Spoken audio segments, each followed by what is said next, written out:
கலாநிதி மாறனின் Sun pictures தயாரிப்பில் லோகேஷ் கனகராஜ் இயக்கத்தில் Rajini sir நடிப்பில் கூலி திரைப்படம் உருவாகி வருகிறது. இந்த படம் வருகிற ஆகஸ்ட் 14ஆம் தேதி திரைக்கு வரவுள்ள நிலையில் இப்போதே படத்தின் பிசினஸ் பல கோடி வியாபாரமாகி இருக்கிறது. அதுவும் OTT உரிமை 70 கோடியை தாண்டி விற்றுள்ளனர். மேலும் டிஜிட்டல் உரிமையை சன் பிக்சர்ஸ் தயாரிப்பதால் சன் நெட்வொர்க் பெற்றுள்ளது. இந்த சூழலில் 1000 கோடி கலெக்ஷன் செய்யும் என எதிர்பார்த்த நிலையில் சன் பிக்சர்ஸ் 1200 கோடிக்கு திட்டம் போட்டு இருக்கிறது. அதாவது படத்தில் நாகார்ஜுனா, உபேந்திரா போன்ற நடிகர்கள் முக்கிய கதாபாத்திரங்களில் நடித்திருக்கின்றனர். மேலும் கூலி படத்தின் பிசினஸை அதிகரிக்கதான் இப்போது பாலிவுட் நடிகரான அமீர் கானை இணைத்திருக்கிறார்கள். அது மட்டுமல்லாமல் அமீர் கானை கூலி படத்திற்கான ப்ரமோஷன் செய்து வருகிறார். இதுவே படத்திற்கான எதிர்பார்ப்பை அதிகமாகி இருக்கிறது. மற்றொரு புறம் 200 நாடுகளில் 15,000 முதல் 20,000 ஸ்கிரீன்கள் படத்தை வெளியிட முடிவு செய்திருக்கின்றனர். ஆகையால் படத்தின் பிசினஸ் படு பயங்கரமாக இருக்கும் என்று எதிர்பார்க்கப்படுகிறது. குறிப்பாக லோகேஷின் முந்தைய படமான லியோ கலவையான விமர்சனங்களை பெற்றது.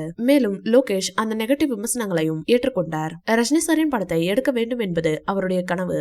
ஆகையால் நிச்சயம் ரசிகர்கள் பெரிய அளவில் கொண்டாடும்படியாக கூலி படத்தை எடுத்திருப்பார். படம் தாறுமாறாக இருந்தால் சன் பிக்சர்ஸ் அசால்ட்டாக 1200 கோடி முதல் 1500 கோடி வசூலை அடிக்கும். இந்த வீடியோ பிடிச்சிருந்தா லைக் பண்ணுங்க, ஷேர் பண்ணுங்க, எங்க சேனலை சப்ஸ்கிரைப் பண்ணுங்க.